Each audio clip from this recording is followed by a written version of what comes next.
साथियों, आज मैं आपके समक्ष लेकर आई हूँ गुरुदेव रविंद्रनाथ ठाकुर की सर्वाधिक प्रसिद्ध कहानी काबुली वाला। ये कहानी वैसे तो गुरुदेव ने 1892 यानी कि 1892 में, आज से 130 वर्ष पहले बंगाली भाषा में लिखी थी। हम आज उसका हिंदी अनुवाद सुनेंगे। ये कहानी एक सूखे मेवे बेचने वाले यानी कि ड्राई फ्रूट्स बेचने वाले रहमत की है, जो हर साल काबुल से कलकत्ता आता है अपने सूखे मेवे को बेचने के लिए। और जब वो भारत आया और एक 5 साल की प्यारी सी नन्ही सी एक बच्ची मिनी और उसके परिवार के साथ उसका किस तरह का एक स्नेह का, एक मैत्री का, एक प्रेम का बंधन बंधा, उस पर आधारित ये कहानी आज 130 वर्ष के बाद भी उतनी ही सुहानी, उतनी ही सुंदर, उतनी ही दिल को छू लेने वाली लगती है। कुछ कहानियाँ कालचक्र को पीछे छोड़ देती है और अजय अमर हो जाती है। तो चलिए सुनते हैं गुरुदेव रविंद्रनाथ ठाकुर की ऐसी ही एक अमर अजय रचना को, काबुली वाला। मेरी 5 वर्ष की छोटी लड़की मिनी, उससे पल भर भी बात किए बिना नहीं रहा जाता। दुनिया में आने के बाद भाषा सीखने में उसने सिर्फ 1 ही वर्ष लगाया होगा। उसके बाद से जितनी देर तक सो नहीं पाती, उस समय का एक पल भी वो चुप्पी में नहीं खोती। उसकी माता कई बार उसे डांट फटकार कर उसकी चलती हुई जबान बंद कर देती है, किंतु मुझसे तो ऐसा नहीं होता।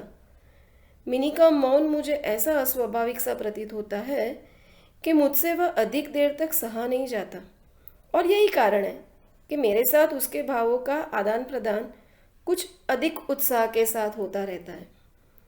सवेरे मैंने अपने उपन्यास के 17वें अध्याय में बस हाथ लगाया ही होगा कि इतने में मिनी ने आकर कहना आरंभ कर दिया, बाबूजी बाबूजी, रामदयाल दरबान कल काक को कौवा कहता था।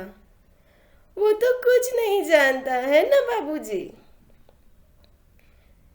विश्व की भाषाओं की विभिन्नता के विषय में मेरे कुछ बताने से पहले ही उसने दूसरा प्रसंग छोड़ दिया। बाबूजी, भोला कहता था आकाश मुंह से पानी फेंकता है, इसी से वर्षा होती है। अच्छा बाबूजी, बोलो झूठ मूठ कहता है ना?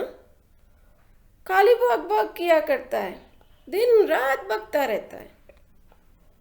इस विषय में मेरी राय की तनिक भी राह न देखकर चट से धीमे स्वर में एक जटिल प्रश्न कर बैठी, बाबूजी, माँ तुम्हारी कौन लगती है? मन ही मन में मैंने कहा, साली।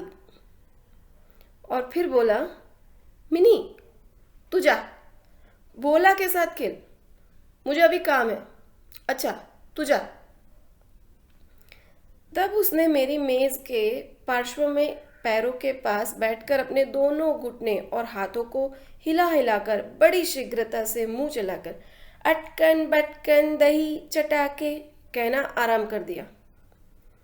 जबकि मेरे उपन्यास के अध्याय में प्रताप सिंह उस समय कंचनमाला को लेकर रात्रि के प्रगाढ़ अंधकार में बंदी गृह के ऊंचे झरोखे से नीचे कलकल करती हुई सरिता में कूद रहे थे। मेरा घर सड़क के किनारे पर था। सहसा मिनी अपने अटकन बटकन को छोड़कर कमरे की खिड़की के पास दौड़ गई और जोर जोर से चिल्लाने लगी, काबुली वाला, ओ काबुली वाला।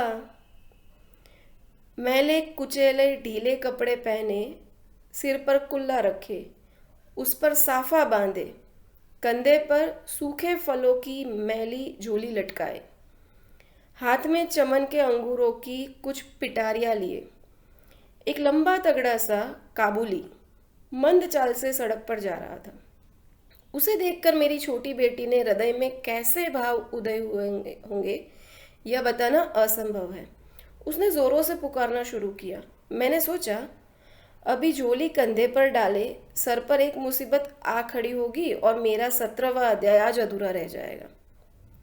किंतु मिनी के चिल्लाने पर ज्यों ही काबुली ने हंसते हुए उसकी ओर मुंह फेरा, और घर की ओर बढ़ने लगा।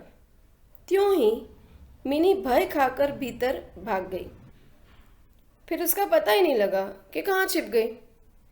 उसके छोटे से मन में यह अंधविश्वास बैठ गया था कि उस मैली कुचैली झोली के अंदर ढूंढने पर उसके जैसी और भी जीती जागती बच्चियां निकल सकती है। इधर काबुली ने आकर मुस्कुराते हुए मुझे हाथ उठाकर अभिवादन किया और मेरे सामने खड़ा हो गया। मैंने सोचा, वास्तव में प्रताप सिंह और कंचनमाला की दशा अत्यंत संकटापन्न है। फिर भी घर में बुलाकर इससे कुछ न खरीदना अच्छा नहीं होगा। कुछ सौदा खरीदा गया। उसके बाद मैं उससे इधर उधर की बातें करने लगा। खुद रहमत, रूस अंग्रेज सीमांत रक्षा के बारे में गपशप होने लगी। अंत में उठकर जाते हुए उसने अपनी मिली जुली भाषा में पूछा, बाबूजी, आपकी बच्ची कहाँ गई? मैंने मिनी के मन से व्यर्थ का भय दूर करने के अभिप्राय से उसे भीतर से बुलवा लिया। वह मुझसे बिल्कुल लगकर काबुली के मुख और झोली की ओर संदेहात्मक दृष्टि डालती हुई खड़ी हो रही। काबुली ने झोली में से किशमिश और खुबानी निकाल कर देना चाहा, पर उसने नहीं लिया और दुगुने संदेह के साथ मेरे घुटनों से लिपट गई। उसका पहला परिचय इस प्रकार हुआ। इस घटना के कुछ दिन बाद एक दिन सवेरे मैं किसी आवश्यक कार्यवश बाहर जा रहा था। देखूं तो मेरी बिटिया दरवाजे के पास बेंच पर बैठी हुई काबुली से हंस हंस कर बातें कर रही है और काबुली उसके पैरों के समीप बैठा बैठा मंद मंद मुस्कुराता हुआ उन्हें ध्यान से सुन रहा है और बीच बीच में अपनी राय मिली जुली भाषा में व्यक्त करता रहता है। मिनी को अपने 5 वर्ष के जीवन में बाबूजी के सिवाय ऐसा धैर्य वाला श्रोता शायद ही कभी मिला हो। देखा तो उसका फ्रॉक, उसका अग्रभाग बादाम, किशमिश, पिस्ता से भरा हुआ है। मैंने काबुली से कहा, इसे ये सब क्यों दे दिया? अब कभी मत देना, कहकर कुर्ते की जेब से एक अठन्नी निकालकर उसे दे दी। उसने बिना किसी हिचक के अठन्नी लेकर अपनी झोली में रख ली। कुछ देर बाद जब घर लौटकर देखता हूं तो उस अठन्नी ने बड़ा भारी उपद्रव खड़ा कर दिया है। मिनी की माँ एक सफेद चमकीला गोलाकार पदार्थ हाथ में लिए डांट डपट कर मिनी से पूछ रही थी, तूने ये अठन्नी पाई कहाँ से? बता जल्दी। मिनी ने कहा, काबुल वाले ने दी है। काबुल वाले से तूने अठन्नी ली कैसे? बता, क्यों ली? मिनी ने रोने का उपक्रम करते हुए कहा, मैंने नहीं मांगी थी, उसने आप ही दे दी है। मैंने जाकर मिनी की उस अकस्मात मुसीबत से रक्षा की और उसे बाहर ले आया। मालूम हुआ कि काबुली के साथ मिनी की यह दूसरी भेंट थी, तो कोई बात नहीं थी। इस दौरान वह रोज आता रहा और पिस्ता, बादाम, किशमिश की रिश्वत दे देकर मिनी के छोटे से हृदय पर बहुत अधिकार कर लिया था। देखा कि इस नई मित्रता में बंधी हुई बातें और हंसी ही प्रचलित है। जैसे मेरी बेटियां रहमत को देखते ही हंसती हुई पूछती, काबुल वाला, ओ काबुल वाला, तुम्हारी झोली के भीतर क्या है? काबुली, जिसका नाम रहमत था, एक अनावश्यक चंद्र बिंदु जोड़कर मुस्कुराता हुआ उत्तर देता, बिटिया, झोली में हाथी है।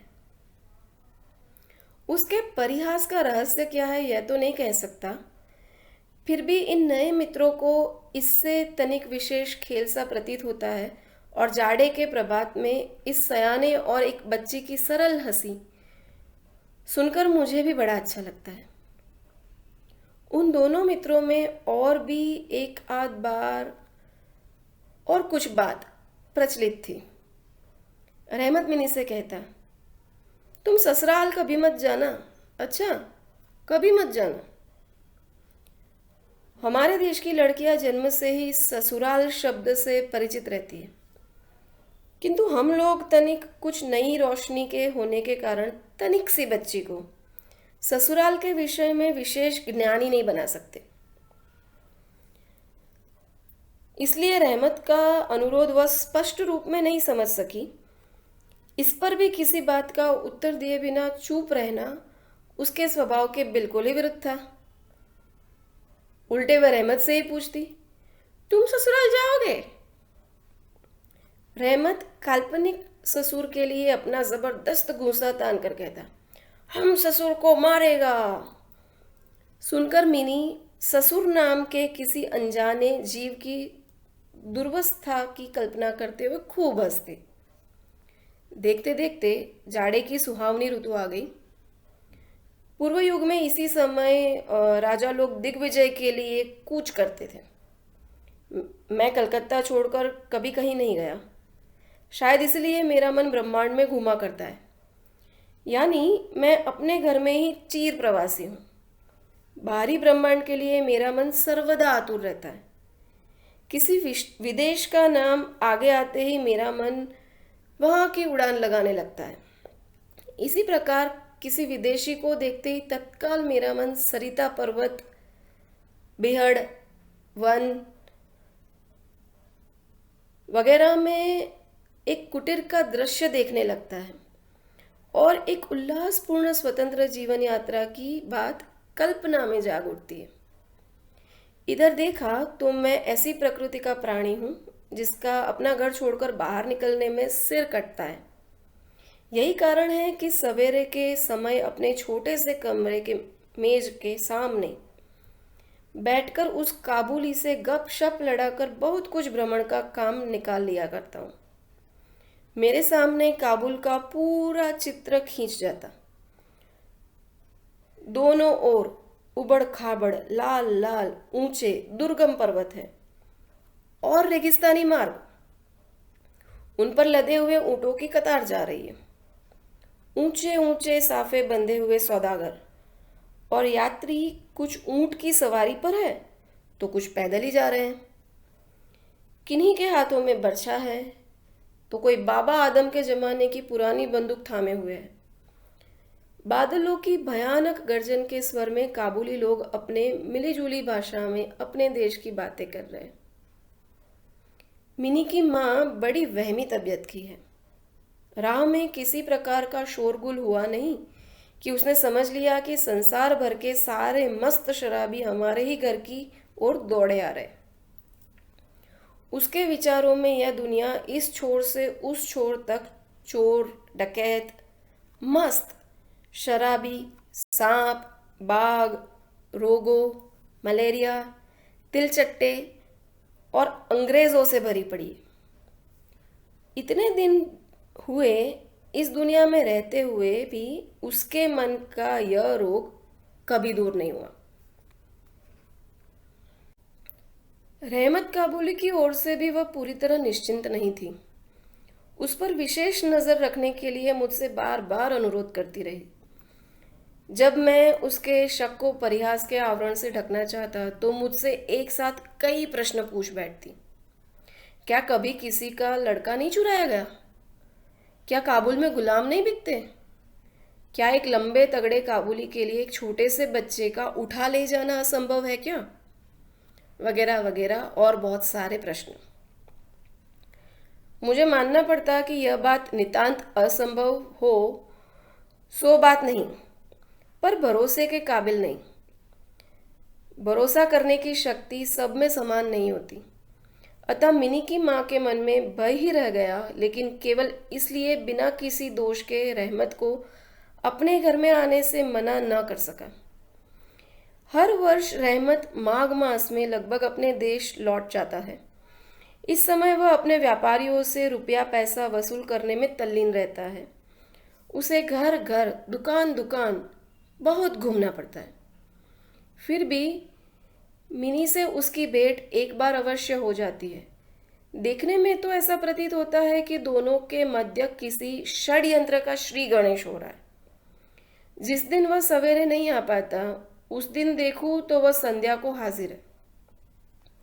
अंधेरे में घर के कोने में उस ढीले ढाले जामा पाजामा पहने झोली वाले लंबे तगड़े आदमी को देखकर सचमुच ही मन में अचानक भय सा पैदा हो जाता है। लेकिन जब देखता हूँ कि मिनी ओ काबुली वाला, ओ काबुली वाला पुकारती हुई हंसती हंसती दौड़ी आती है और दो भिन्न भिन्न आयु के असम मित्रों में वह पुराना हास परिहास चलने लगता है, तब मेरा सारा हृदय खुशी से नाच उठता है। एक दिन सवेरे मैं अपने छोटे कमरे में बैठा हुआ नई पुस्तक के प्रूफ देख रहा था। जाड़ा विदा होने से पूर्व आज 2-3 दिन खूब जोरों से अपना प्रकोप दिखा रहा था। जिधर देखो उधर उस जाड़े की ही चर्चा है। जाड़ा मतलब बहुत ज़्यादा ठंड हो, एकदम ठंडी का माहौल हो, उसे जाड़ा कहते हैं। जिधर देखो उधर उस जाड़े की ही चर्चा है, उसी ठंडी की चर्चा है। ऐसे जाड़े पाले में खिड़की में से सवेरे की धूप मेज के नीचे मेरे पैरों पर आ पड़ी। उसकी गर्मी मुझे अच्छी प्रतीत होने लगी। लगभग 8 बजे का समय होगा। सिर से मफलर लपेटे उषाचरण सवेरे की सैर करके घर की ओर लौट रहे थे। ठीक इस समय राह में एक बड़े जोर का शोर सुनाई दिया। देखूं तो अपने उस रहमत को 2 सिपाही बांधे लिए जा रहे थे। उनके पीछे बहुत से तमाशाई बच्चों का झुंड चला आ रहा है। रहमत के ढीले ढाले कुर्ते पर खून के दाग है और एक सिपाही के हाथ में खून से लथपथ छुरा। मैंने द्वार से बाहर निकलकर सिपाही को रोककर पूछा, क्या बात है, इसे ऐसे क्यों ले जा रहे हो? कुछ सिपाही से और कुछ रहमत से सुना कि हमारे एक पड़ोसी ने रहमत से रामपुरी चादर खरीदी थी। उसके कुछ रुपए उसकी ओर बाकी थे, जिन्हें देने से उसने बिल्कुल मना कर दिया। बस इसी पर दोनों के बात बढ़ गई और रहमत ने छुरा निकालकर उसके पेट में घोंप दिया। रहमत उस झूठे बेईमान आदमी के लिए भिन्न भिन्न प्रकार के अशब्द सुना रहा था। इतने में काबुली वाला, ओ काबुली वाला पुकारती हुई मिनी घर से निकल आई। रहमत का चेहरा क्षण भर में कौतुक हास्य से एकदम से चमक उठा। उसके कंधे पर आज झोली तो नहीं थी, इसलिए झोली के बारे में दोनों मित्रों की अभ्यस्त आलोचना नहीं चल सकी। मिनी ने आने के साथ ही उससे पूछ लिया, तुम ससुराल जाओगे? रहमत ने प्रफुल्लित मन से कहा, हाँ वही तो जा रहा हूं। रहमत ताड़ गया कि उसका यह जवाब मिनी के चेहरे पर हंसी नहीं ला सका और तब उसने हाथ दिखाकर कहा, ससुर को मारता, पर क्या करूं, मेरे हाथ बंधे हुए हैं। छुरा चलाने के जुर्म में रहमत को कई वर्ष का कारावास मिला। रहमत का ध्यान धीरे धीरे मन से बिल्कुल उतर गया। हम लोग अब अपने घर में बैठकर सदा के अभ्यस्त होने के कारण नित्य के काम धंधों में उलझे हुए दिन बिता रहे थे। तभी एक स्वाधीन पर्वतों पर घूमने वाला इंसान कारागार की प्राचीरों के अंदर कैसे वर्ष पर वर्ष काट रहा होगा, यह बात हमारे मन में कभी भी नहीं उठी। और चंचल मिनी का आचरण तो और भी लज्जाप्रद था। यह बात उसके पिता को भी माननी पड़ेगी। उसने सहज ही अपने पुराने मित्र को भूलकर पहले को नबी सईस के साथ मित्रता छोड़ी। फिर क्रमशः जैसे जैसे उसकी वयोवृद्धि होने लगी वैसे वैसे सखा बदले, एक के बाद उसकी सखियाँ जुटने लगी। और तो क्या, अब वह अपने बाबूजी के लिखने के कमरे में भी नहीं दिखाई देती। मेरा तो एक तरह से उसके साथ बिल्कुल नाता ही टूट गया हो। कितने ही वर्ष बीत गए। वर्षों बाद आज फिर शरद ऋतु आई है। मिनी की सगाई की बात पक्की हो गई। पूजा की छुट्टियों में उसका विवाह हो जाएगा। कैलाशवासिनी के साथ साथ अब की बार हमारे घर की आनंदमयी मिनी भी माँ बाप के घर में अंधेरा करके ससुराल चली जाएगी। सवेरे दिवाकर बड़ी सज धज के साथ निकले। वर्षों के बाद शरद ऋतु की यह नई धवल धूप सोने में सुहागे का काम कर दे रही है। कलकत्ता की संकड़ी गलियों से परस्पर सटे हुए पुराने झटकर गंदे घरों के ऊपर भी इस धूप की आभा ने एक प्रकार का अनोखा सौंदर्य बिखेर दिया है। हमारे घर पर दिवाकर के आगमन से पूर्व ही शहनाई बज रही है। मुझे ऐसा प्रतीत हो रहा है कि जैसे यह मेरे हृदय की धड़कनों में से रो रो कर बज रही हो। उसकी करुण भैरवी रागिनी मानो मेरी विच्छेद पीड़ा को जाड़े की धूप के साथ सारे ब्रह्मांड में फैला रही है। मेरी मिनी का आज विवाह है। सवेरे से घर बवंडर बना हुआ है। हर समय आने जाने वालों का तांता बंधा हुआ है। आंगन में बांसों का मंडप बनाया जा रहा है।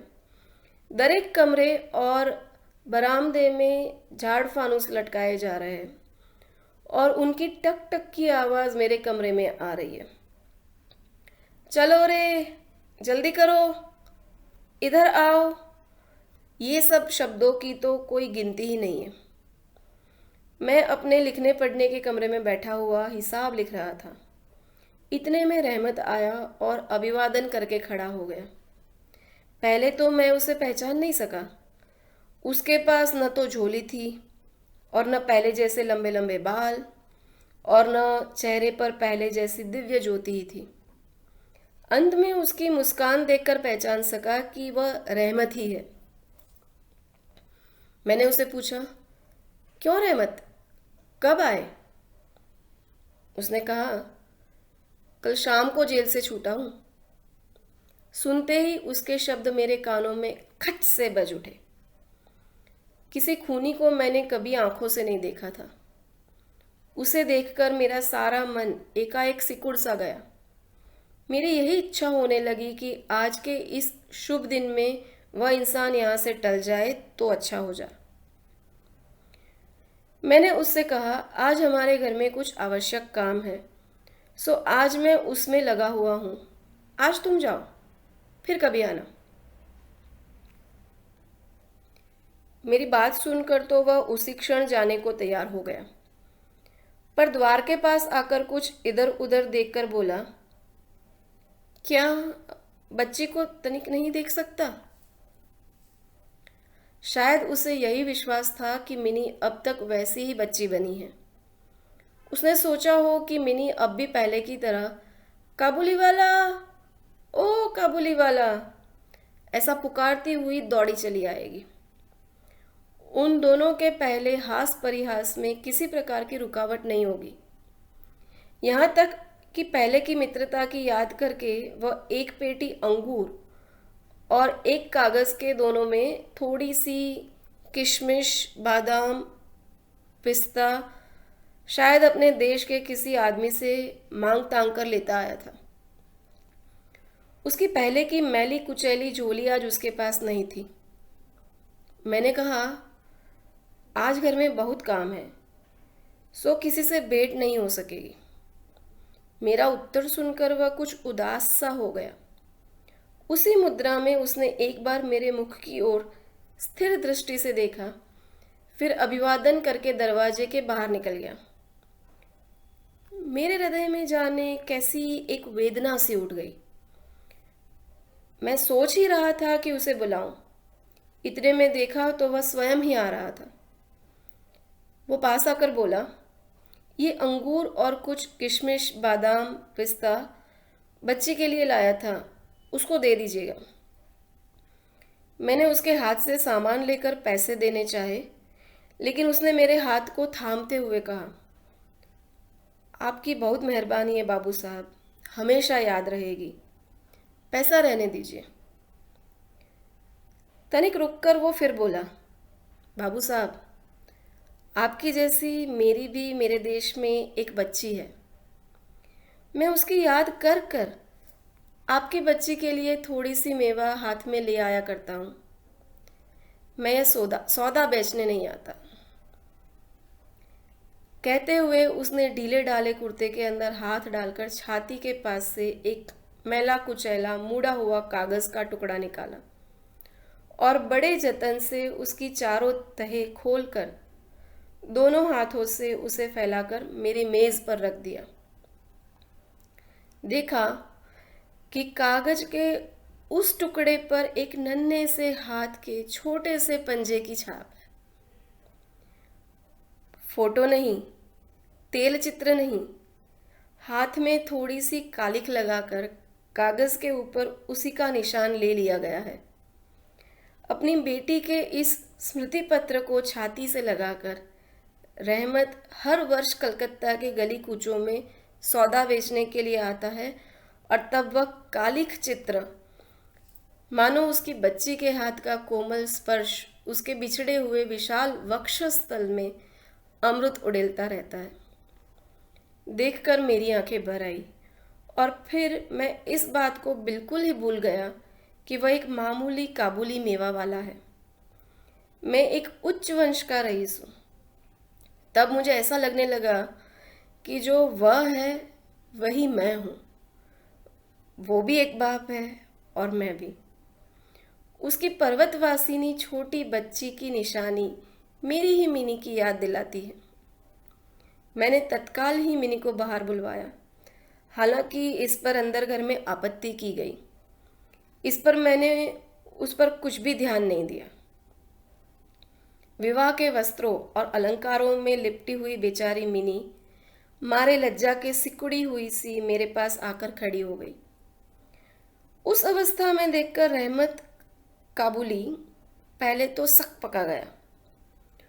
उससे पहले जैसी बातचीत न करते बना। बाद में वो हंसते हुए बोला, लल्ली, सास के घर जा रही है क्या? मिनी अब सास का अर्थ बहुत समझने लगी थी। अतः जब उससे पहले की तरह उत्तर देते न बना। रहमत की बात सुनकर मारे लज्जा के उसके कपोल लाल हो उठे। उसने मुंह को फेर लिया। मुझे उस दिन की याद आई जब रहमत के साथ मिनी का प्रथम परिचय हुआ था। मन में एक पीड़ा की लहर दौड़ गई।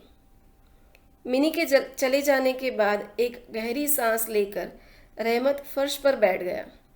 शायद उसकी समझ में ये बात एकाएक साफ हो गई कि उसकी बेटी भी इतने दिनों में बड़ी हो गई होगी और उसके साथ भी उसे अब फिर से नई जान पहचान करनी पड़ेगी। संभवतः वह उसे पहले जैसी नहीं पाएगा। इन 8 वर्षों में उसका क्या हुआ होगा कौन जाने। सवेरे के समय शरद की स्निग्ध सूर्य किरणों में शहनाई बजने लगी और रहमत कलकत्ता की एक गली के भीतर बैठा हुआ अफगानिस्तान के मेरू पर्वत का दृश्य देखने लगा। मैंने एक नोट निकालकर उसके हाथ में दिया और कहा, रहमत, तुम अपने देश चले जाओ, अपनी लड़की के पास। तुम दोनों के मिलन सुख से मेरी मिनी सुख पाएगी। रहमत को रुपए देने के बाद विवाह के हिसाब में से मुझे उत्सव समारोह के 2-1 अंग छांट कर काट देने पड़े। जैसी मन में थी वैसी रोशनी नहीं करा सका। अंग्रेजी बाजा भी नहीं आया। घर में औरतें बड़ी बिगड़ने लगी। सब कुछ हुआ। फिर भी मेरा विचार है कि आज एक अपूर्व ज्योत्सना से हमारा शुभ समारोह उज्जवल हो उठा। तो साथियों, ये थी गुरुदेव श्री रविंद्रनाथ टैगोर की बहुत ही प्रसिद्ध, बहुत ही सुहानी, बहुत ही चंचल और बहुत ही दिल को छू लेने वाली कहानी काबुली वाला। आशा करती हूँ कि आपको ये कहानी और इसका वर्णन अच्छा लगा। धन्यवाद।